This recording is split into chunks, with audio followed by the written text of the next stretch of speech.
baptism now. Not just you guys. All right. It says, like many people, I was raised in the church. I've never experienced a point where I didn't believe that God existed. I just questioned what that meant for me and what I had to do to earn His love. Instead of moving toward Jesus Christ, I pushed Him away. I spent 10 years developing a pattern where I tried to fill a hole in my heart with men, sex, drugs, and alcohol.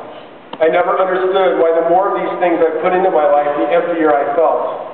I longed for validation, companionship, security, love, and a purpose. I sought out anything and everything that would provide me with immediate gratification because it was all I felt I deserved. The notion that God could forgive me when I so blatantly turned away from Him was so foreign to me that it made me reject any desire to forgive myself. I'm here tonight because I finally learned that I was forgiven by God, and I asked Him to help me forgive myself.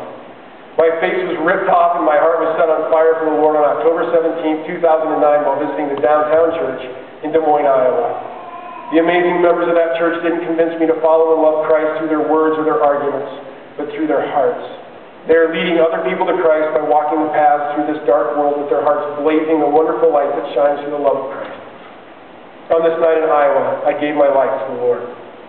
Since that night in Des Moines, I've turned my eyes to God. I've prayed, I've read His Word, I've asked question after question to gain understanding. I've challenged so many beliefs that I've held that were taught to me by the world to see how they stood up when I put them under the Word of the Lord, and they crumbled. I will not find happiness through men. I will not find it in a dark club at 2 in the morning, in a line on the back of a toilet, or in the bottom of a shot glass. I will find happiness through the Lord, for He is my Creator and the author of my salvation. Amen. Yeah. I have snowboarded so many of Colorado's mountains. I have rafted its rivers and hiked its trails, and I will tell you one thing that is 100% true. There is no adventure like the one that seeks the Lord. Allow Him to rip off your face and explode light through your heart. If you find yourself questioning this whole Jesus thing, know that you're in good company. I was right there with you. Read His Word and don't be afraid to go to Him in prayer. Christ will change your life. Like me, you may have many regrets, but I promise you this. You will never regret your decision to follow Jesus Christ.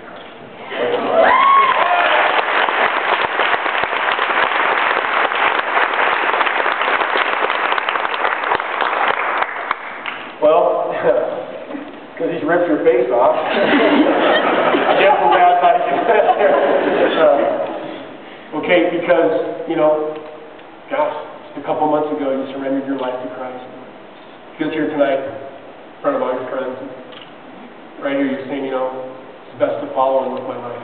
I baptize you in the name of the Father, and the Son, and the Holy Spirit.